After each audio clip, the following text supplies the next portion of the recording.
واپس آتا نہیں ہے. اب میں جاننا آپ سے یہ چاہ رہا ہوں کہ ایک تو ذرا گائیڈنس کتنی زیادہ ضروری ہے اس وقت کے لیے کہ نہیں جو مرضی معاملہ ہے لیکن breast feeding is important for that child. At the same time یہ جو آپ نے کہا نا فرسٹ 6 hours بہت امپورٹنٹ ہے, لیکن اگر وقت گزر جائے, 6 گھنٹے گزر جائیں, دن گزر جائے, 2 دن گزر جائیں, پھر بھی کیا بریسٹ فیڈنگ یہ جو معاملہ ہے اس میں ایشوز ہوتے ہیں؟ 2 سے 3 دن کے اندر تک کولوسٹرم آتا رہتا ہے, یعنی وہ جو پہلا ملک جو ماں کو آتا ہے, جو یلو ہوتا ہے, جو تھک ہوتا ہے, جس میں وہ پروٹینز اور امیونوگلوبولنز ہے جو ہم بچے کو دینا چاہتے ہیں. اول تو اگر جو انگزائٹی ہے نا اور جو سائیکولوجیکل سٹریس ہے وہ ماں کی لیکٹیشن کو بہت زیادہ, ظاہر اگر وہ گھبرائے گی, وہ ٹینشن میں رہے گی, وہ ماں کی لیکٹیشن کو بھی بہت زیادہ افیکٹ کرتا ہے. اگر اب آپ کے 2-3 دن اور آپ نے تھرو آؤٹ, آپ نے پریگننسی میں تھرو آؤٹ آپ کے نیوٹریشنسٹ نے, آپ کی گائنیکولوجسٹ نے, ماؤں نے, جتنے بھی ایجوکیٹڈ فرینڈز ہیں, آپ اپنی پریگننٹ دوست کی یا پریگننٹ پیشنٹ کی کاؤنسلنگ کریں. اگر آپ ایک چیز کو مینٹلی اپنے دماغ میں ریپیٹ کرتے رہتے ہیں, I have to do this, you ultimately execute it. I have seen mothers, میں کسی کی تکلیف کو انڈرمائن نہیں کری, ماں بننا بہت مشکل, بہت مشکل کام ہے, جو بنتے ہیں وہی جانتے ہوں گے, ٹھیک ہے, ایویں نہیں ماں کے پیروں کے نیچے جنت. بٹ آئی نو مدرز جنہوں نے بچہ پیدا ہوتے ہی اپنی چھاتی پر اپنا بچہ گرایا اسی وقت اور ان کو اپنا کلوسٹرم پلایا, بیکاز دے ور مینٹلی. ایک بات اور بھی, کیونکہ یہ بہت اہم اس وقت ڈسکشن ہو رہی ہے, جیسے اب پیدا ہوتے ہی ماں کا دودھ, چونکہ آپ نے کہا نا کہ اس میں وہ پروٹینز ہیں, وہ نیوٹرینٹس ہیں جو کہ بچے کے لیے بہت اہم ہے, لیکن ہم ایک اور غلطی بھی تو کرتے ہیں, بچہ پیدا ہوا اور آپ نے شہد چٹا دیا, جو چیز ریکوائرڈ تھی اس کی ماں کے دودھ کی وہ پوری نہیں کر رہے اور آپ ان چکروں میں پڑے ہوئے ہیں. ایبسلیوٹلی, ماں کے دودھ کا کوئی نیم البدل نہیں ہے, شہد چٹایا جا سکتا ہے لیکن وہ ماں کے دودھ کا نیم البدل نہیں ہے. پلیز گڑتی ماں کے دودھ کی ہی دیں. اور ایک اور چیز شعیب, اس سے مجھے یہ یاد ہے کہ جو پری ٹرم مائیں ہوتی ہیں, آف کورس ان کی بریسٹ اس طرح بریسٹ فیڈنگ کے لیے پریپیئر بھی نہیں ہوتی ہے, تو یہ جو جینٹل مساجنگ ہوتی ہے جو آپ 6 گھنٹے کے بعد شروع کر دیتے ہیں اور ہمت نہ آ رہے دن میں 10 سے 12 بار آپ اپنا لیکٹیشن ریفلیکس اسٹیمولیٹ کرنے کی کوشش کریں تو آپ کی لیکٹیشن نارمل ہو جائے گی. مور اوور ایک اور چیز, یہ بھی سبحان اللہ, اللہ تعالیٰ کی قدرت, جو سینسری ریفلیکس ہوتا ہے وہ بڑا امپورٹنٹ ہوتا ہے ملک کے لیٹ ڈاؤن ریفلیکس میں. اگر ماں کو بچے کی تصویر دکھائی جائے, اگر اس کی طبیعت ٹھیک نہیں ہے, وہ کپڑا دکھایا جائے جس میں بچے کی خوشبو ہے, یہ میں بڑے مزے کی آپ کو بات بتا رہی ہوں, اور اس کاٹ کے پاس لے جایا جائے جو جہاں پر بچہ ہے, تو آکسیٹوسن آپ کی لیکٹیشن میں رول پلے کرتا ہے, اس کی سیکریشن زیادہ ہوتی ہے, لیٹ ڈاؤن ریفلیکس جو ہے وہ زیادہ ہوتا ہے. شدید ایموشنل سپورٹ کی ضرورت ہوتی ہے ماں کو. ہمارے یہاں پہ شاید ماں کو ایموشنل سپورٹ بھی تو نہیں دی جاتی نا, گلٹی ان کو بہت فیل کرایا جاتا ہے لیکن ایموشنل سپورٹ بھی نہیں دی جاتی ہے. سو اگر آپ پراپر ایموشنل سپورٹ دیتے ہیں, پراپر کاؤنسلنگ دیتے ہیں اور آپ کا نیونیٹل یونٹ اچھا ہے تو یہ ساری پرابلمس نہیں ہوتی ہیں. ادروائز اگر خدا نہ خواستہ دودھ نہیں آ رہا ہے تو ہاسپٹل میں آپ کے پاس ایک آپشن ہوتی ہے جس کو پری ٹرم فارمولا کہتے ہیں, جو کہ پری میچور بیبیز کے لیے, میں نے کہا ان لوگوں کو بھی بتا دوں جن کو نہیں ہے, وہ پریپیئر کیا جاتا ہے. اور وہ پری ٹرم فارمولا جو ہے اس میں نارملی انرچ وغیرہ نیوٹرینٹس ہوتے ہیں, اور تھوڑے عرصے بعد جب بچے کا وزن, یہ وہ بچے جو 2 kg سے کم ہے, جب بچے کا وزن 2.5 kg پہ پہنچ جاتا ہے تو آپ اس کو nutrient rich post discharge formula پہ ڈال سکتے ہیں. Nutrient rich post discharge formula وہ ہوتا ہے جب بچے کا وزن تھوڑا سا اپروپریٹ ہو گیا, اس میں کمپیریٹیولی پروٹین کیلری ریشو تو کم ہوتا ہے لیکن گلوکوز امائنو ایسڈز یہ سب کچھ بہت زیادہ ہوتے ہیں. بٹ وتھ اپروپریٹ نالج یہ ساری چیزیں جو ہے امپلیمنٹ ہو سکتی ہیں. ایک اور چیز جو مائٹ بھی کچھ لوگوں کے مائنڈ میں پاپ آؤٹ کر رہی ہوں, مدرس کے مائنڈ میں, کہ کمپلیمنٹری فیڈنگ کب شروع کرائی جائے. کمپلیمنٹری فیڈنگ یعنی ماں کے دودھ کے علاوہ جو فیڈنگ ہوتی ہے, تو وہ جس طرح آپ کے پاس نارمل ٹرم انفنٹس ہوتے ہیں, جیسے ان کو 4 سے 6 مہینے کے بعد شروع کرا دی جاتی ہے, آپ کا جو بچہ ہے جب وہ بھی اپنا نارمل ٹرم پورا کر چکا ہے اس کو بھی آپ تب شروع کرا سکتے ہیں. اچھا, جو پری ٹرم بچے ہوتے ہیں ان کو فیڈ کراتے وقت ان کی کمپیریٹیولی نیک موومنٹ جو ہے نا وہ لیس کوآرڈینیٹڈ ہوتی ہے, تو پیرنٹس نے بہت خیال رکھنا, ان کو گردن سنبھالنے میں نا پری ٹرم بچوں کو زیادہ پرابلم ہوتی ہے, تو آپ ان کو آپ کی سپورٹ کی زیادہ ضرورت ہوتی ہے, اس چیز کا آپ نے زیادہ خیال رکھنا ہوتا ہے. لیکن اگر آپ ان کو بریسٹ فیڈنگ کرائیں گی, بچوں کا بیہیویئر اور کوگنیشن ریفلیکس بھی زیادہ اچھا ہوگا, آپ کے بچوں کا جو باڈی ٹیمپریچر کنٹرول ہے وہ بھی زیادہ اچھا ہوگا, آپ کے بچوں کے آکسیجن سیچوریشن لیولز بھی زیادہ اچھے ہوں گے. اور ایک بچوں میں ایک بڑا زبردست ریفلیکس ہوتا ہے سویلنگ اور بریدنگ کنٹرول, یعنی جس وقت وہ نپل سے جو ہے ملک سک کر رہے ہیں اسی ٹائم جب وہ اپنی بریدنگ کو بھی کنٹرول کریں گے, بریسٹ ملک کے ساتھ بہت بیٹر کوآرڈینیشن دیتے ہیں, اور یہ فیوچر میں آگے بھی آپ کی نرم مسل کوآرڈینیشن میں یہ ریفلیکس جو ہے وہ ہیلپ کرتا ہے. اچھا سیر صاحبہ، یہ تو ہم بچوں کے حوالے سے بات کر رہے ہیں، بیسک لیول پہ جو ہمیں چیزیں چاہیے ہوتی ہیں اس کے حوالے سے بات کر رہے ہیں، لیکن ایک بچہ جو شروع میں اس کو نگلیکٹ کر دیا گیا، پیرنٹس کو اتنی اویئرنیس نہیں تھی، اور وہ اب بچہ بڑا ہو چکا ہے، نیوٹریشنز کی کمی وہاں پر موجود ہے، اب وہ بچہ کیا کرے؟ وہ کس قسم کا ڈائٹ پلان اس کا ہونا چاہیے؟ کیا اس کو پہلے کوئی ٹیسٹ کروانے چاہیے؟ نیوٹریشنسٹ سے کنسلٹ کرنا چاہیے؟ کیا کرنا چاہیے؟ بالکل کرنا چاہیے. میرے پاس ایسے بچے بھی آئے ہیں جو اللہ تعالیٰ کے کرم سے ماشاءاللہ جن کے ایک مہینے میں 1-2 انچ قد بڑھے ہیں، صرف بیکاز کہ the height is a genetic trait, لیکن صرف اس سے کہ ان کی نیوٹریشن جو ہے وہ اگنور کی جا رہی تھی. ڈیفینیٹلی کچھ ایسے ٹیسٹ ہوتے ہیں جیسے وائٹامن ڈی ہمیں کرانا ہوتا ہے، ہمیں ان کے B12 لیولس کرانی ہوتے ہیں، ہمیں ان کے آئرن لیولس کرانی ہوتے ہیں، ڈپینڈنگ آن کچھ چیزیں جو ہوتی ہیں ود ایکسپیرینس جو ہے نا، کچھ چیزوں کے لیے آپ کو ٹیسٹ کی ضرورت نہیں ہوتی. آپ کو پتہ لگ جاتا ہے سن کے کہ اس کو B وائٹامنس کی کمی ہے، اس کو اس چیز کی کمی ہے، اس چیز وہ کچھ چیزیں آپ کو پتہ بھی لگ جاتی ہیں. اس کے لیے پراپر ڈائٹ چارٹس ہیں، آپ ڈائٹ چارٹس بنائیں. کچھ چیزیں جو ہیں اس کی تو کمپنسیشن نہیں ہو سکتی. فار ایگزامپل ایک زبردست گٹ فنکشن، ایک زبردست مائکرو بایوم آپ کے گٹ کا جو اس ٹائم ڈیولپ ہونا تھا، لیکن ڈیفینیٹلی وہ بیٹر تو ہو سکتا ہے. آپ آگے جا کے بیٹر ہو سکتے ہیں، ہائٹ بیٹر ہو سکتی ہے، بال بیٹر ہو سکتے ہیں، صحت بیٹر ہو سکتی ہے، آپ کے بچے کا انٹلیکٹ بیٹر ہو سکتا ہے. ایک اچھی نیوٹریشن سے آپ کے بچے کی زندگی بدل سکتی ہے. اس نے آگے جو بچے پروڈیوس کرنے ہیں اس میں زیادہ اچھے جینز جا سکتے ہیں. سب کچھ ہو سکتا ہے، سب کچھ ہو سکتا ہے، لیکن ظاہر اس کے لیے ٹیسٹ بھی بڑے اہم ہیں. یہ جاننا بڑا اہم ہے کہ مسئلہ ہے کہ آپ پھر نیوٹریشنسٹ کے پاس جانا، اس پلان کو فالو کرنا، یہ سب کچھ اہم ہے. یہ بڑا اچھا تھا کہ بچوں کے حوالے سے جب ہم نے بات کی تو پری میچور بچوں کے ساتھ کیسا ٹریٹ کرنا چاہیے نیوٹریشنل ویلیوز کے حوالے سے بھی، اور اگر بچہ یعنی ڈیمیج ہو گیا نا، اب اگر آپ نے اس طرح خیال نہیں رکھا، اویئرنیس نہیں تھی، تو پھر کیا کرنا چاہیے. سار صاحبہ بہت شکریہ ساتھ موجود تھے اس اہم موضوع پر ہم سے گفتگو کرنے. اور بڑھتے ہیں آگے اگلے موضوع کی طرف، اور آج جمعے کی مناسبت سے ہمارا ایک اور موضوع، اور وہ آج ہم نے سوچا کہ ہم اخلاقی اقدار سے متعلق بات کریں، چونکہ ہم دیکھتے ہیں کہ معاشرے میں اخلاقی اقدار جو ہیں وہ ان کی اب کمی محسوس ہوتی ہے. ہم جب بات تربیت کی کرتے ہیں تو ہم دیکھتے ہیں کہ تربیت پر اس طرح کا فوکس نہیں ہو رہا. بچہ زیادہ تر وقت اسکول جا رہا ہے، ٹیوشن جا رہا ہے، اگر اس کی کوئی اور ایکٹیویٹی ہے، لیکن ماں باپ کے ساتھ، نانا نانی، دادا دادی کے ساتھ وقت کم گزر رہا ہے. اخلاقی اقدار پر اس طرح کام نہیں ہو رہا، تربیت نہیں اس طرح سے ہو رہی.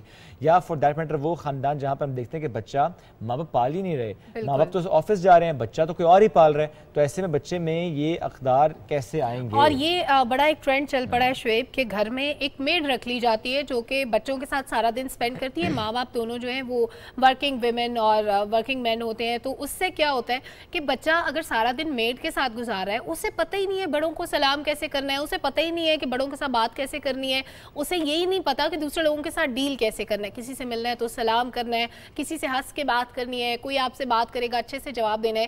یہ سب وہ باتیں ہوتی ہیں جو ماں باپ سکھاتے ہیں، کوئی دوسرا نہیں سکھا سکتا. اور بڑی اچھی آپ نے بات کی شعیب کہ نانا نانی، دادا دادی، وہاں پر جو ویلیوز بچے سیکھتے ہیں وہ کسی دوسری جگہ پہ نہیں سیکھ سکتے. اور جتنی محبت اور شفقت سے وہ پیش آتے ہیں، نانا نانی ہوں، دادا دادی ہوں، اور جو بچوں کو وہ سکھاتے ہیں وہ کوئی دوسرا اتنے اچھے سے تربیت نہیں کر سکتا. تو آج ہم اسی پہ بات کر لیتے ہیں کہ نبی کریم صلی اللہ علیہ وسلم کی تعلیمات کیا تھیں، انہوں نے ہمیں کیا درس دیا ہمارے حسن اخلاق کے حوالے سے، اور ہمارے معاشرے میں کمی کہاں پر پائی جاتی ہے.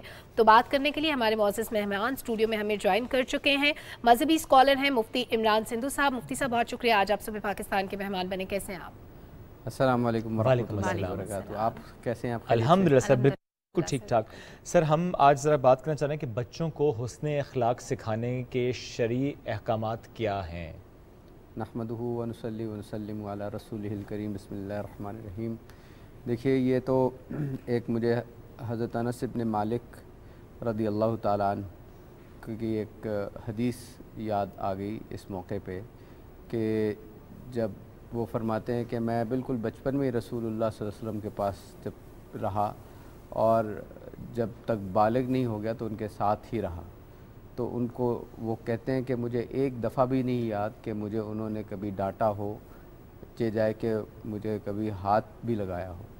تو ایک دفعہ یہ ہوا کہ رسول اللہ صلی اللہ علیہ وسلم نے ان کو کسی کام سے ان کو بھیجا، حضرت انس بن مالک کو. وہ چھوٹے تھے تو راستے میں انہوں نے دیکھا کہ بچے جو ہیں وہ کھیل رہے ہیں، تو وہ کھیل دیکھنے لگ گئے اور کام جو تھا ان کے ذہن سے نکل گیا. تو وہ جب نہیں آئے تو رسول اللہ صلی اللہ علیہ وسلم پیچھے پیچھے گئے ان کو دیکھنے کے لیے، کہاں رہ گئے. تو دیکھا کہ ادھر وہ بچوں کو کھیلتا دیکھ رہے ہیں. تو وہ جا کر کے خود بھی ان کے پیچھے جا کے کھڑے ہو کے دیکھنا شروع کر دیا. تو جب انہوں نے دیکھا کہ رسول اللہ صلی اللہ علیہ وسلم آ گئے تو ان کو یاد آیا اور وہ تھوڑا شرمندہ ہوئے، لیکن کچھ بھی نہیں کہا.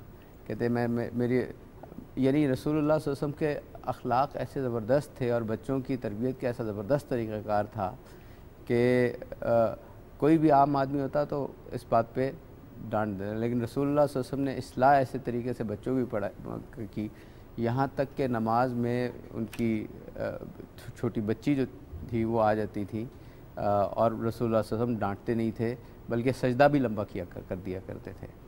تو یہ طریقہ کار ہے. اور نماز کے لیے جو اصلاح کا طریقہ کار ہے تو رسول اللہ صلی اللہ علیہ وسلم نے کہا کہ 7 سال کی عمر سے لے کے 11 سال کی عمر تک بچوں کو نماز کی تلقین کرو.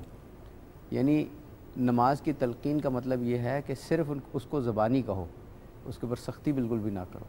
اب اس کا مطلب ہے کہ ان 3 سالوں میں 5 نمازیں آتی ہیں، اور اگر 3 سالوں میں 5 نمازیں ہر روز یاد کرائی جائیں تو تقریباً 1000 دفعہ بچے کو کہا جائے، اور پھر اگر وہ بچہ وہ نماز کی عادت اس کو نہ پڑے، اور یہ شاید ہی کوئی بچہ ہو جس کو 5 وقت اگر ہم نماز کا کہیں 3 سال تک تو وہ نماز پڑھنا نہ شروع کرے.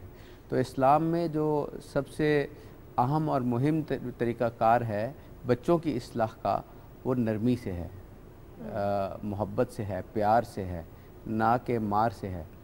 تو ہمارے ہاں یہ بہت بڑا مسئلہ ہے، سکولز میں بھی، کالجز میں بھی، اور کہ جائے کہ بعض درسگاہوں میں بھی، کہ بچوں کو حفظ بھی جو کروایا جاتا ہے بعض جگہ پہ تو ان کو بڑی ان کے اوپر شدت کے ساتھ سختی کی جاتی ہے اور چھوٹی چھوٹی باتوں پہ مارا پیٹا جاتا ہے. اور آئے دن آپ یہ واقعات، سارے واقعات تو نظر کے سامنے نہیں آتے یا مشہور نہیں ہوتے، لیکن آپ یہ دیکھتے ہوں گے کہ بعض اوقات یہ واقعات، بلکہ اکثر اوقات یہ واقعات مشہور بھی ہو جاتے ہیں اور شہرت تک پہنچ جاتے ہیں کہ بچوں کو مارا گیا بڑی بری طریقے سے، سکولز میں بھی، کالجز میں بھی.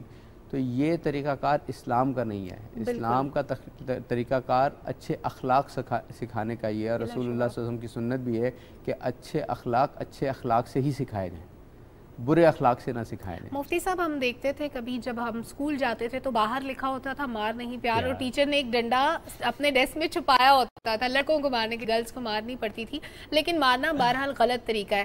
بچوں کی تربیت کی جب ہم بات کریں، سکھانے کی بات کرتے ہیں، کل ایجوکیشنسٹ ہمارے ساتھ موجود تھے، ان سے بھی ہم نے یہی ذکر کیا کہ بچوں کو سکھانے کے طریقہ کار میں پرابلم ہے. ایک بچے کو آپ سختی سے کہیں گے نہیں مانے گا، جو چیز اس کو بورنگ لگے گی وہ نہیں سنے گا. اس میں انٹرسٹ کیسے پیدا کیا جائے بچے کا؟ دیکھیے اب آپ انٹرسٹ پیدا کرنے کا طریقہ کار یہ ہے کہ خود عمل کیا جائے. بہترین طریقہ. اور جب بچہ کسی اپنے استاد کو، اپنے والدین کو خود عمل کرتے دیکھے گا تو اس کے دل میں لا محالہ اس چیز کا ایک داعیہ پیدا ہو جائے گا، اس چیز کی ایک خواہش پیدا ہو جائے گی، اور اس کو یہ دیکھنے سے اچھا لگے گا کہ دیکھیے جو انسان جو ہے نا وہ 2 چیزوں کا مجموعہ ہے، اور ہر انسان 2 چیزوں کا مجموعہ ہے، ایک فطرت اور ایک اس کی جبلت. تو فطرت تو تبدیل نہیں ہوتی اور فطرت سلیم ہی ہوتی ہے، لیکن جبلتیں تبدیل ہو جایا کرتی ہیں. جبلت جبلہ سے ہے، جبل کا مطلب جو ہوتا ہے وہ پہاڑ ہوتا ہے. تو رسول اللہ صلی اللہ علیہ وسلم نے فرمایا کہ کوئی اس چیز کا دعویٰ کرے کہ اس کی فطرت تبدیل ہو گئی ہے تو سمجھو کہ وہ غلط دعویٰ کر رہا ہے، غلط بیانی کر رہا ہے. لیکن کوئی شخص یہ کہے کہ پہاڑ اپنی جگہ سے ادھر ہو گیا تو وہ مان جاؤ لیکن یہ نہ مانو. تو یہ جو پہاڑ کو عربی میں جبل کہتے ہیں، اور ادھر سے ہی جبلت بھی ہے، یعنی عادتیں تبدیل ہو جاتی ہیں. انسان عادت کا بندہ ہوتا ہے، یعنی جیسی اس کی عادت ہوتی ہے وہ ویسا بنتا چلا جاتا ہے. لیکن اللہ تعالیٰ نے عادتوں کو، اچھی عادات کو بری عادات کو اچھی عادات سے تبدیل کرنے کی استعداد بندے کے اندر رکھی ہے. تو یہ جو اخلاقیات ہوتے ہیں یہ عادات ہوتی ہیں انسان کی. یہ جو اچھا اخلاق ہوتا ہے یہ عادت سے بنتا ہے، اور اگر عبادت عادت بن جائے تو یہی مطلوب اور مقصود ہے. جو ہماری عبادات ہیں، دیکھیں اگر ہم اپنا اسلام کا پیغام دیکھیں تو اسلام کا پیغام بھی یہی ہے. بنیاد تو عقائد میں سے ہے، لیکن پھر عبادات ہیں، پھر اخلاقیات ہیں، پھر معاملات ہیں، پھر معاشرت ہے، پھر سیاست ہے، یہ اسلام کی یہ اقدار ہیں ساری کی ساری، اور ہم نے اس کو ریورس کر دیا۔ اور اگر آپ یہ دیکھیں کہ آج اگر معاشرے کے اندر آپ سیاست کو دیکھیں، آپ اخلاقیات کو دیکھیں، تو اس کے اندر ایسی عادتیں نظر آنی شروع ہو گئی ہیں، بہتان تراشی کرنا، غیبت کرنا، یہ ساری وہ اخلاقی یعنی قدروں کی خلاف ورزی ہے جو کہ اسلام نے جس کی مخالفت کی۔ اب دیکھیں جب رسول اللہ صلی اللہ علیہ وسلم کی بعثت ہوئی مکہ میں، تو اور یہاں تک کہ جب وہ مدینہ ہجرت کر کے چلے گئے، تو ان دونوں معاشروں میں رسول اللہ صلی اللہ علیہ وسلم کے آنے سے پہلے جو حالات تھے وہ یہ تھے کہ چھوٹی چھوٹی بات پہ جنگیں ہو جایا کرتی تھی، ایک دوسرے کو کی قتل و غارت گری ہو جایا کرتی تھی۔ مدینہ میں تو یہ حال تھا رسول اللہ صلی اللہ علیہ وسلم کے جانے سے پہلے، جب اس کو یثرب کہا جاتا تھا، کہ چھوٹی سی بات پہ کتنے دن فساد برپا ہو جایا کرتا تھا۔ تو انہوں نے پھر رسول اللہ صلی اللہ علیہ وسلم کو دعوت دی اور ان کے چچا سے کہا کہ یہ آ کر کے ہمارے معاشرے کی اصلاح کریں، ان کو ہم اپنا بڑا مانتے ہیں۔ تو وہی معاشرے میں جب رسول اللہ صلی اللہ علیہ وسلم تشریف لے گئے تو جو لوگ آپس میں لڑتے رہتے تھے وہ شیر و شکر ہو گئے، یہاں تک کہ وہاں پہ مواخات کا ایک معاملہ پیدا ہو گیا۔ یعنی جب جو مہاجرین گئے اور جو انصار تھے انہوں نے ایک دوسرے کو بھائی بنا لیا، اور ایسی ایک روایت ڈال دی اخوت کی، مواخات کی، کہ وہ اس کی نظیر بہت کم معاشروں میں ملتی ہے۔ مواخات مدینہ کی ہمیں مثال نہیں ملتی دنیا میں۔ جی ہاں، اور دوسری بات یہ اگر آپ یہ دیکھیں کہ ابھی اگر آپ دیکھیں کہ کچھ عرصہ پہلے اسی پچھلی صدی کے شروع میں امریکہ میں ایک قانون پاس ہوا کہ اب وہاں پہ جو شراب نوشی ہے اس کو ختم کر دیا جائے گا، اس کو ممنوع کر دیا جائے گا، لیکن وہ قانون آج تک موجود ہے، لیکن وہاں سے شراب نہیں جا سکی۔ آپ صلی اللہ علیہ وسلم کی اخلاقی تربیت دیکھیے کہ جس دن قرآن کے اندر حکم آیا اسی دن جتنی بھی شراب تھی مدینہ میں وہ سب کے سب لوگوں نے بہا دی۔ تو یہ اخلاقی ویلیوز کس طرح پیدا ہوئی، یہ اخلاقی اقدار کیسے پیدا ہوئی؟ یہ رسول اللہ صلی اللہ علیہ وسلم کی تربیت سے پیدا ہوئی، ان کے عمل سے پیدا ہوئی۔ اب آپ یہ دیکھیے کہ وہ عمل کیا تھا، رسول اللہ صلی اللہ علیہ وسلم کی عادت کیا تھی۔ رسول اللہ صلی اللہ علیہ وسلم بہت شرمیلے تھے، ان کو وہ اگر کوئی غلط چیز کو دیکھ لیتے تو زبان سے اس کو نہیں کہتے تھے، اکثر اوقات ان کے چہرے پہ ایک اثر سا آ جاتا تھا اور لوگ سمجھ جاتے تھے کہ یہ بات ٹھیک نہیں ہے، ان کے چہرے کا رنگ متغیر ہو جاتا تھا، اور ان کے ملنے جلنے کے وضاقتہ کی کیفیت ایسی تھی کہ جب کسی سے ہاتھ ملایا کرتے تھے تو ہاتھ ملا تب تک نہیں چھوڑتے تھے جب تک دوسرا خود اپنا ہاتھ پیچھے نہیں کرتا تھا۔ اور یہ اب آپ خود سوچیں نا، ہمارے اندر کیسی کیفیت ہے کہ ہم تو ہاتھ بھی ایسے طریقے سے ملاتے ہیں، ہلکا سے ملاتے ہیں، ہاں، جیسے بڑا تکلف سا ہو رہا ہے، لیکن رسول اللہ صلی اللہ علیہ وسلم اتنی بڑی شخصیت، اللہ کے نبی، اور ہاتھ ایسے بنا رہے ہیں کہ جیسے تب تک نہیں چھوڑا جب تک دوسرے نے خود اپنا ہاتھ ڈھیلا نہیں کر دیا۔ اسی طریقے سے جب وہ کسی صاحب سے ملتے تھے، کسی شخص سے ملتے تھے تو اس کی طرف متوجہ ہو کے ملتے تھے، کبھی گردن ٹیڑھی کر کے نہیں ملتے تھے، اور ہمیشہ جب تک وہ متوجہ رہتا تھا رسول اللہ صلی اللہ علیہ وسلم اس کی طرف متوجہ رہتے تھے، اور کبھی کسی کی طرف پیر کر کے نہیں بیٹھتے تھے بلکہ پیر سمیٹ کے بیٹھا کرتے تھے۔ اگر صف میں بھی بیٹھتے تھے نماز میں تو ساروں کے درمیان میں ہو کے ساتھ ہو کے بیٹھتے تھے، اسی صف میں سیدھے ہو کے بیٹھتے تھے، آگے ہو کے نہیں بیٹھتے تھے۔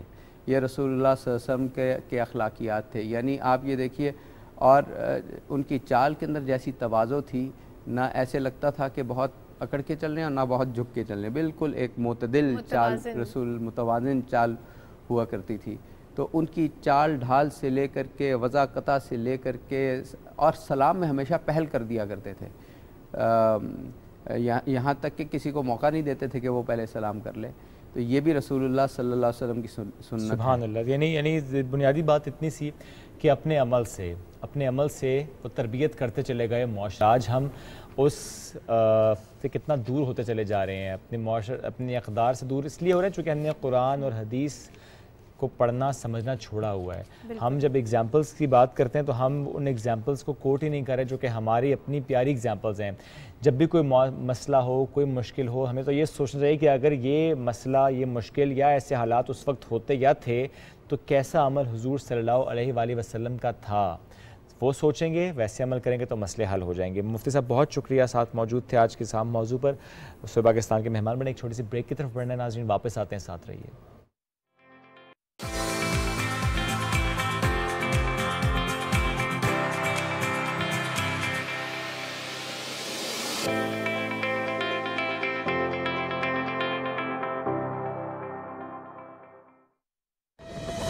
حالیہ بارشوں نے ملک میں 30 سالہ ریکارڈ توڑ دیا ہے اور اب تک لاکھوں افراد سیلاب سے متاثر ہو چکے ہیں. یہ معصوم بچے, یہ بے بس بہنیں, یہ بھائی اور یہ بزرگ آپ کی فراخ دلانہ امداد کے منتظر ہیں. وزیر اعظم پاکستان محمد شہباز شریف کے سیلاب زدگان کے لیے مالی امداد کی اپیل. آپ بھی اسپیشل اکاؤنٹ G12164 میں دل کھول کر امداد دیں اور اپنے ہم وطنوں کے زخموں پر مرہم رکھیں. بیرون ملک مقیم Pakistani wire transfer, money service bureau, money transfer operators اور ایکسچینج ہاؤسز کے ذریعے عطیات بھجوا سکتے ہیں. اندرون ملک کمرشل بینکوں میں بھی نقد عطیات جمع کروائے جا سکتے ہیں. حالیہ معصوم بچے, یہ بے بس بہنیں, یہ بھائی اور یہ بزرگ آپ کی فراخ دلانہ امداد کے منتظر ہیں. متاثرین سیلاب کی مالی امداد کے لیے وزیر اعظم پاکستان اور وفاقی کابینہ کے قائم کردہ پرائم منسٹر ریلیف فنڈ 2022 کے اکاؤنٹ میں رقوم جمع کرائی جا سکتی ہیں.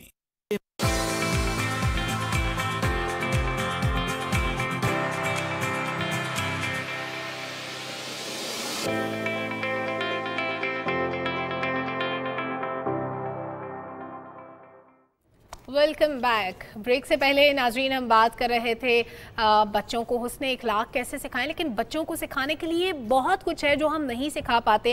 یہ آپ میرے ہاتھ میں آج جو کتاب دیکھ رہے ہیں, کل ہم اس پہ بات کر رہے تھے, بہت خوبصورت سی کتاب, بچوں کی اٹریکشن کا سامان اس میں موجود ہے. وہ کس طرح سے گرینری کو پروموٹ کرنے کے لیے, کتنا خوبصورت میسیج ہے. ہم جب حسن اخلاق کی بات کر رہے تھے کہ بچوں کو اپنے عمل سے سکھائیں, تو یہ باتیں جناب ہم نے ایسے سکھانی ہے. بچوں کے انٹرسٹ کے سامان کو پیدا کرنا ہے اور وہ اسی طرح سے کریں گے. گرینری کی بات کریں, کتنی خوبصورت کتاب ہے, ٹری بنا ہوا ہے, گرین کلر کا ہے اور اس کے اوپر یہاں پہ نام وغیرہ کے لیے لیبل بھی لگا ہوا ہے, اٹس اے سیڈ. اچھا, اس میں سیڈز بھی ہیں, ویری نائس. اور اس کے بعد جب آپ بک پڑھتے ہیں تو آپ کو پتہ چلتا ہے کہ ٹریز کی امپورٹنس کیا ہے, انوائرمنٹ کے لیے کتنے امپورٹنٹ ہے. اس میں ساتھ کارٹونز بھی دیے ہوئے ہیں, یہ بھی آپ دیکھ رہے ہیں. تو اس کتاب کی جو مصنفہ ہے ماشاءاللہ سے 30 کتابیں ابھی تک لکھ چکی ہیں. بچوں کے لیے بہت کنٹریبیوشن ہے اس کی. اور ایک کارٹونسٹ سے بچوں کے لیے کتابیں لکھنے تک کا سفر کیسا رہا, کیسے خیال آیا, کیوں سوچا, یہ آج ہم ان سے جانیں گے. ہمارے ساتھ ہماری پیاری سی مہمان نگار نظر صاحبہ ساتھ موجود ہیں. کل گفتگو ہو نہ پائی تھی. السلام علیکم جی, کیسے ہیں آپ؟ وعلیکم السلام, بالکل ٹھیک, شکریہ. الحمدللہ. نگار صاحب بنیادی سوال تو وہی, کیونکہ ظاہر زیادہ جو پہچان آپ کی بنی وہ ایز اے کارٹونسٹ بنی, لیکن کارٹونسٹ سے کتابوں کی مصنفہ تک کا سفر, یہ ٹرانزیشن ہے, پیرلل چل رہا ہے, کیا ہے؟ جی بالکل ایسا ہی ہے. گوگی کے کامک سٹرپس آتے تھے اخباروں میں اور تقریباً ہر نیشنل ڈیلی میں چھپے, اردو میں بھی چھپے. لیکن ایک دفعہ کچھ ایسا اتفاق ہوا کہ میں نے یونیسیف کے لیے بائی ایکسیڈنٹ وہاں وزٹ کیا فرینڈ کو. تو انہوں نے کہا بھائی ہماری ایک بائبل ہے, اور وہ بائبل کوئی نہیں پڑھتا. نے کہا کیا بائبل؟ ڈائریا, ڈپتھیریا, ملیریا, اس قسم کی باتیں ہیں. اور میں نے کہا دکھائیے, کتنے نہیں پڑھتے, ہم اتنے عرصے سے پش کر رہے ہیں اس کو. تو میں نے کہا اچھا مجھے دیں. جب دیکھی تو وہ اتنی موٹی کتاب تھی اور چھوٹی چھوٹی تصویریں تھیں. میں نے کہا آپ مجھے ایک دن کے لیے دیں اور میں آپ کو بنا کے دیتی ہوں. اور میں نے ان کو ایک ڈمی ٹائٹل پیج کی اور اندر کے 2 پیجز بنا کے دیے. اس دن کے بعد وہ چلتی رہی, چھپی. تو یہ کتنا خوبصورت حادثہ تھا ویسے جس نے آپ کو اس طرف رغبت دلائی. اور پھر بنا تو دی اور میں نے کہا ٹھیک ہے, پسند آئی ہے, ہو ہی گئی ہوگی. لیکن یہ اتنی کامیاب ہوئی اور اس کے اتنے ایڈیشنز چھپے ہیں کہ یونیسیف لاسٹ کاؤنٹ. ان کو نہیں پتا انہوں نے کتنی دفعہ اس کتاب کو چھاپا ہے, کیونکہ اس کا سٹائل وہی کامک بک کا سٹائل ہے. جب آپ بچوں کو یا ایون بڑوں کو ایسی کتاب دیں گے تو وہ پھر پڑھتے ہی وہ پھر کتاب ضرور پڑھیں گے. اچھا, کچھ اور بھی کتابیں ہمارے پاس آئی ہیں, جیسے کہ حقوق نسواں اور یہ مہربان اجنبی سے ہوشیار. تو پہلے میرا خیال ہے اس پہ نہ کر لیں, وائی ناٹ, حقوق نسواں پہ جی بات کرتے ہیں پہلے. یہ بھی آپ نے یونیسیف کے لیے نہیں یہ تو پھر اب یہ پھر گاڑی چل پڑی. شعیب اگر آپ اسکرین کی طرف اس کو اندر سے کھول کے دکھائیں, اس کے اندر کارٹونز بھی موجود ہیں السٹریشن کے ساتھ ساتھ, اس میں ٹیکسٹ بھی دیا ہوا ہے. بچوں کا انٹرسٹ, ایون بڑوں کا, میرا بھی انٹرسٹ پیدا ہوا جب میں نے بک دیکھی کہ ایک سائڈ پہ آپ کو امیج نظر آتا ہے, ساتھ چھوٹا سا اس کو نریٹ کیا ہوا ہے, کیا بات ہو رہی ہے. تو بڑا خوبصورت طریقہ ہے یہ بچوں کو سکھانے اور پڑھانے کا. ایگزیکٹلی جی, آپ کو ہم دکھا رہے ہیں اندر سے, بلکہ اس کو کرتے ہیں بند اور اس کو ایسے یہ دیکھیں جناب, آپ کو یہاں سے بھی اور پیجز دکھاتے ہیں کہ بچے جب اس کو پڑھیں گے نا تو ذرا سمجھنا ان کے لیے خاصا آسان ہو جائے گا. یہ دیکھیں آپ ساتھ سے ایکسپلین بھی کریں گے اس کا میسج. جی یہ سٹوری آپ نے ٹائٹل پیج تو دیکھا ہی ہوگا کہ لڑکیاں کرکٹ کھیل رہی ہیں, اور یہ آج سے کافی سال پہلے بنی تھی, لیکن میرا موقف یہ تھا کہ لڑکیاں بھی وہی سپورٹ فالو کر سکتی ہیں جو لڑکے کرتے ہیں. لہٰذا یہ پورا میسج یہ ہے کہ حقوق ان کے بھی اتنے ہی ہیں, انسانی حقوق جتنے کہ مردوں کے ہیں, لہٰذا ان کو بھی کھیلنے کا, سپورٹس کا حق ہونا چاہیے. لیکن جس کتاب نے بہت زیادہ امپیکٹ کیا وہ کتاب تھی جو میرے ہاتھ میں ہے. اس کتاب کے بعد, یعنی وہ یونیسیف کی کتاب کے بعد میرے جو اگلی کتاب تھی جس کا بہت امپیکٹ ہوا وہ یہ والی تھی, جو آپ کے ہاتھ میں. ہاں, علم کی دولت. اور یہ کس پہ ہے؟ بچیوں کی تعلیم پہ. اور اس میں کیا ہے کہ بچیوں کی تعلیم بہت ضروری ہے اور ہونی چاہیے. اور جب یہ کتاب پہنچی ایک بچی کے پاس گاؤں میں, جو ہم نے عید پہ بھیجی تھی کتابیں 7 اسکولوں میں 7 گاؤں میں, تو وہاں طاہرہ کی زندگی بدلی یہ کتاب پڑھ کے. اس کو تعلیم سے اٹھا لیا تھا پیرنٹس نے کہ اب گھر کے کام کرو. لیکن جب اس نے یہ کتاب پڑھی, یہ گفٹ میں آئی تھی, بھائی لے کر آیا تھا کیونکہ بھائی اسکول جاتا رہا, تو جب وہ گھر لے کر آیا اور اس نے یہ کتاب, اس نے تو پڑھی نہیں لیکن طاہرہ نے اٹھا کے پڑھنی شروع کر دی 6 کتابوں کے ساتھ ساتھ یہ بھی. اور پھر اس نے اپنے والدین کو پڑھائی, تو اس کے والد نے کہا ٹھیک ہے کل سے تم بھی اسکول جاؤ. ایک کتاب نے سوچ بدل دی, اس کی زندگی بدل دی. اور کتنی خوبصورت بات ہے شعیب کہ دیکھیں جب پورا ٹیکسٹ لکھا ہوتا ہے تو ہم بھی سمٹائمز کتابیں نہیں پڑھتے, موٹے موٹے ناولز, اس میں کیا میسج ہے کوئی نہیں پڑھتا. یہ کتابیں اتنی خوبصورت ہیں. یہ جو بھی میرے پاس بک ہے مہربان اجنبی سے ہوشیار, اتنی خوبصورت کتاب. آپ نے امیج کے ساتھ ساتھ یہ بھی بتا دیا کہ آپ نے اجنبی لوگوں سے کیسے دور رہنا ہے, آپ نے کس طرح اجنبی کسی بھی شخص کو دیکھ کے ریئیکٹ کرنا ہے. اس میں بھی آپ کو اگر ہم کلوز اپ دکھا سکیں تو السٹریشن بھی ہوگی, اور اس کے ساتھ ساتھ آپ کو ٹیکسٹ بھی نظر آئے گا. جو 2 لوگوں کی کنورسیشن ہوتی ہے وہ بھی آپ کو اس میں ملے گی. میں کہتی ہوں اس سے خوبصورت کام نہیں ہو سکتا تھا, اسپیشلی بچوں کے لیے اگر بات کی جائے. تو اس کا اگر آپ تھوڑا سا میسج اپنے لفظوں میں ایلیبوریٹ کر دیں کہ اجنبی سے ہوشیار رہنے کے لیے بچوں کو کیسے سکھائیں, آپ نے کیسے سوچا اور اس کتاب میں کیا ہے؟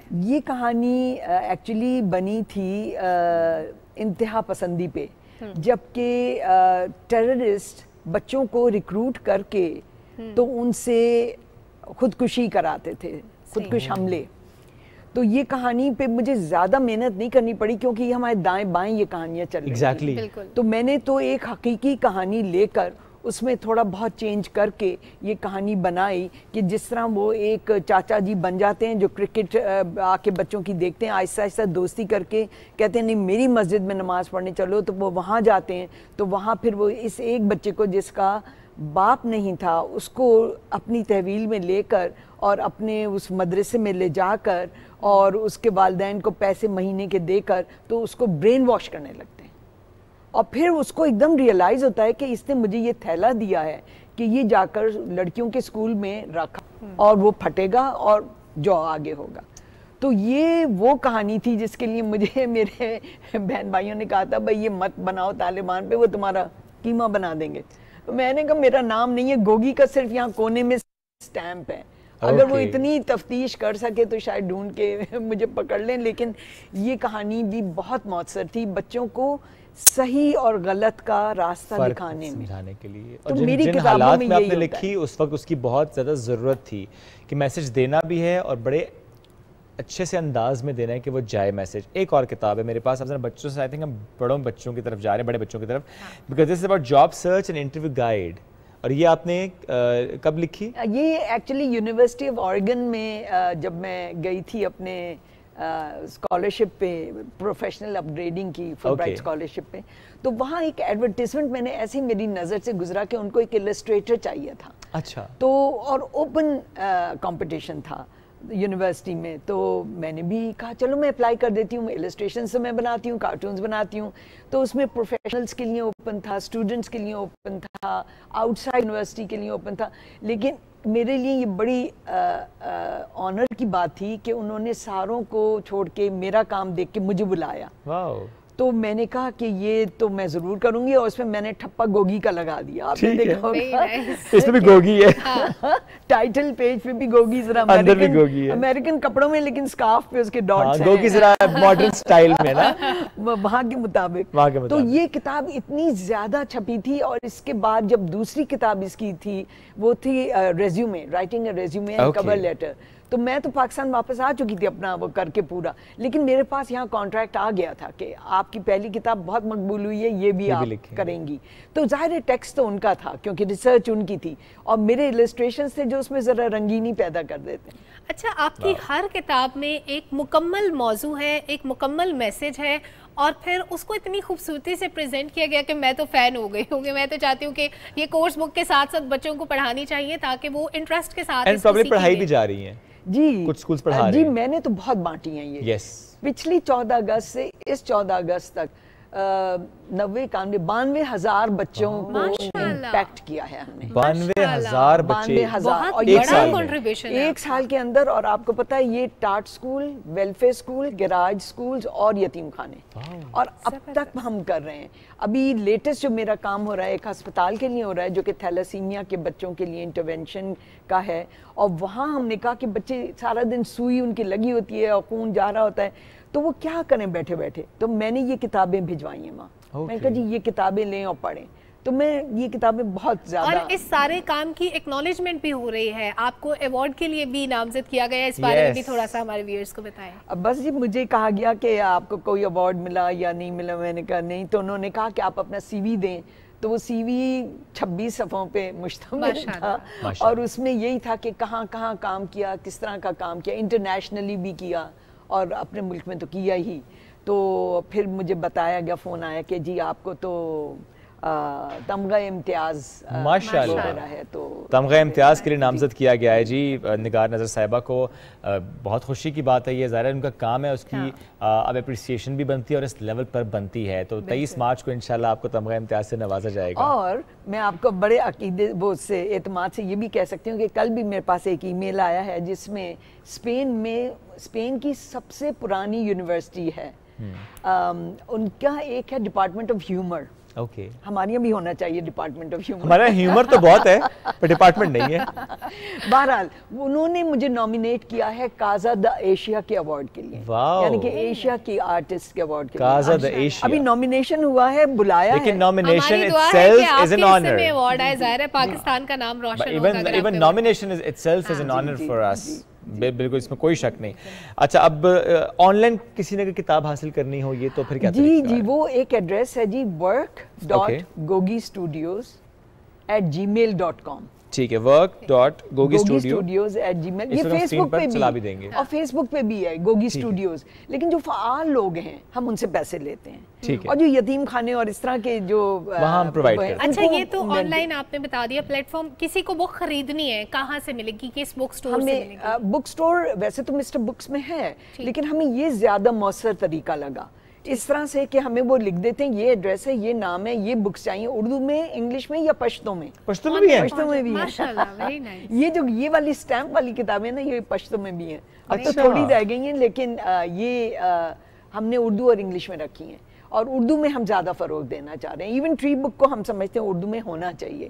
تو وہی والا ایڈریس work.gogistudios@gmail.com. وہ اپنا ایڈریس دے دیتے ہیں, پیسے ٹرانسفر کرتے ہیں, ہم ڈسکاؤنٹ بھی دیتے ہیں اسٹوڈنٹس کو, اور پھر کتاب چلی جاتی ہے ودن اے ویک ان کو. ودن اے ویک. اور اس سے کچھ ایج بریکٹس بھی ہوتے ہیں کہ اس ایج بریکٹ کے لیے یہ سیٹ ہے, اس ایج بریکٹ کا بک سیٹ یہ ہے. دیکھیں یہ جو کتابیں ہیں نا, مثلا یہ کرپشن پہ, حرام کی کمائی, رسوائی, ٹھیک ہے, اب یہ کانٹینٹ تو ہے بڑا ایڈلٹ, لیکن چونکہ اس کا فارمیٹ یہ ہے تو بچے بھی بچپن ہی سے سمجھتے ہیں کہ کیا غلط ہے اور کیا صحیح اور بچوں کو انجوائے کرتے ہیں. ہاں بچوں کے لیے انجوائمنٹ کی چیز بھی ہے, لرننگ بھی ہے. بالکل ایسا ہی ہے. تو اپنے بچوں کو اگر آپ چاہتے ہیں کہ اس طریقے سے سمجھائیں سکیں تو اسکرین پر ہم اس وقت چلا بھی رہے ہیں work.gogi studios. پورا جو ایڈریس ہے وہ اس وقت چل رہا تھا اسکرین پہ, تاکہ وہاں سے آپ یہ بکس حاصل کر سکیں. ٹاپک جیسا بھی ہو, جتنا بھی ہارڈ کور ٹاپک ہو, بچوں کو سمجھانے کے لیے بچوں کا انداز اپنانا ہوتا ہے, اور وہ انداز اب آپ کے اپنانے کے لیے سہولت ان بکس کے تھرو ہے, جو کہ آپ ایزیلی آپ کو اویلیبل اب ہیں. تو میں ضرور چاہوں گا کہ اسکولز میں بھی یہ زیادہ سے زیادہ ایسی بکس ہونی چاہیے, بیکاز ہم دیکھتے ہیں کہ ہمارے پاس کچھ ایسی بکس, چاہے میں کسی کو کرٹیسائز نہیں کر رہا, وہ آکسفورڈ ہے جو بھی ہو, بکس ان کی ہم یوز کرتے ہیں جو اسٹوری بکس ہوتی ہیں, ٹیکسٹ کے علاوہ نہیں, بھلے السٹریشنز بھی ہوں, لیکن وہ کیریکٹرز ہمارے ساتھ ریلیونٹ نہیں ہوتے.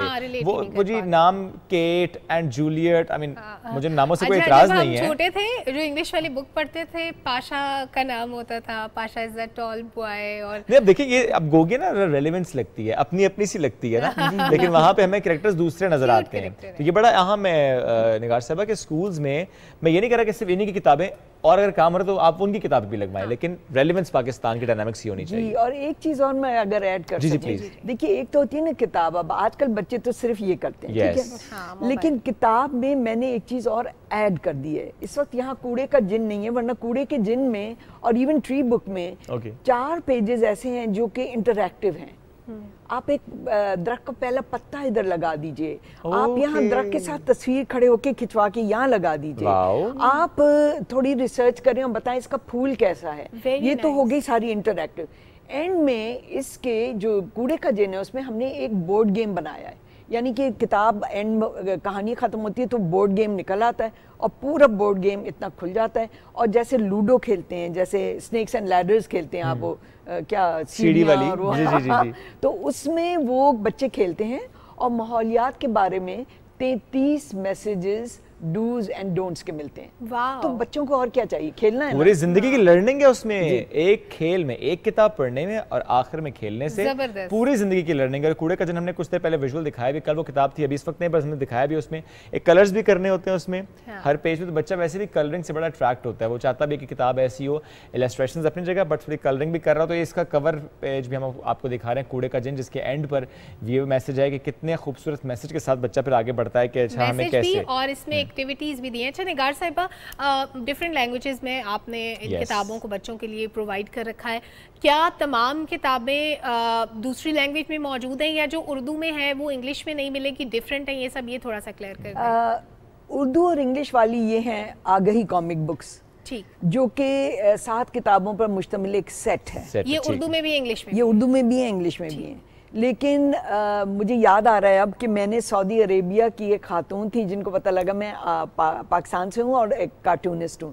انہوں نے مجھ سے کہا کہ میں انگلش سکھانا چاہتی ہوں, تو آپ کی میں نے کتاب دیکھی ہے, تو آپ مجھے اس طرح کی کچھ بنا کے دے سکتی ہیں جو ہمارے مطابق ہو. تو میں نے کہا تمہارے یہاں سب سے مقبول جانور کون سا ہے؟ انہوں نے کہا بکرا. تو میں نے کہا ٹھیک ہے, میں نے بکرے کا کیریکٹر بنایا اور گوگی بنائی. گوگی ود دی بکرا. میں نے کہا کہ گوگی تو میری برانڈ ہے, تو وہ پھر بکرا بنتا ہے کیریکٹر جو کہ جس کو گوگی انگلش سکھاتی ہے, تو وہ عربک میں ہے. وہ عربک میں ہے, پرائمری اسکول کے لیے ہیں. اس کے بعد ہم لوگ جدا گئے, مجھے نہیں پتا کہ اس نے سیکنڈری اسکول کے لیے بنائی یا نہیں, لیکن اس کو بہت پسند آئی تھی اور وہ بڑی ایکسائٹڈ ہوتی تھی. جب بھی 1-2 صفحے بن کے آتے تھے تو وہ کہتی تھی آئی لو دس, آئی لو دس. ماشاءاللہ, سی انگلش, اردو, پشتو, اب عربک پہ بھی ظاہر نے کام کیا, اور کس طریقے سے کیا کہ وہاں کس جانور کو زیادہ پسند کیا جاتا ہے تو انہوں نے اس حساب سے کتاب بنائی. بہت شکریہ نگار نظر صاحبہ ساتھ موجود تھیں. اور دیکھیے کہ ہم تو گفتگو میں ہماری کوشش تھی کہ ہم بات کریں گے اچھا کیسے بچوں کو اردو کی طرف لے کر آ رہے ہیں, لیکن ہمیں ساتھ ساتھ دیکھنا یہ بھی ہے اردو کے ساتھ ساتھ نہیں ظاہر ہے اردو کی کتابیں, لیکن السٹریشنز کے ذریعے خوبصورت پیغامات بچوں تک پہنچا پائیں. وہ چاہے پھر کوڑے کا جن ہو, وہ چاہے حقوق نسواں, وہ چاہے پھر کچھ ایسے معاملات جس میں آپ نے ایک اجنبی سے کیسے بہیو کرنا ہوتا ہے, کیسے اس سے بچنا ہوتا ہے, کیسے اپنی آپ کی حفاظت ہوتی ہے. تو بچوں کی حفاظت ہو یا بچوں کو سیکھنے سکھانے کی بات ہو, یہ ہیں وہ کتابیں جو بہت اہم رول پلے کر رہی ہیں. یہ ہیں وہ کتابیں, یہ ہیں وہ کتابیں جو ہمارے پاس بھی ہیں. اینیویز جی, اب آئی ہوپ آپ کو سیگمنٹس بہت اچھے لگے ہوں گے. آج کا سیگمنٹ بھی بہت خاص تھا بچوں کے لیے. ملاقات منڈے کو کریں گے. بہت سا خیال رکھیے, دعا میں یاد رکھیے. اللہ حافظ.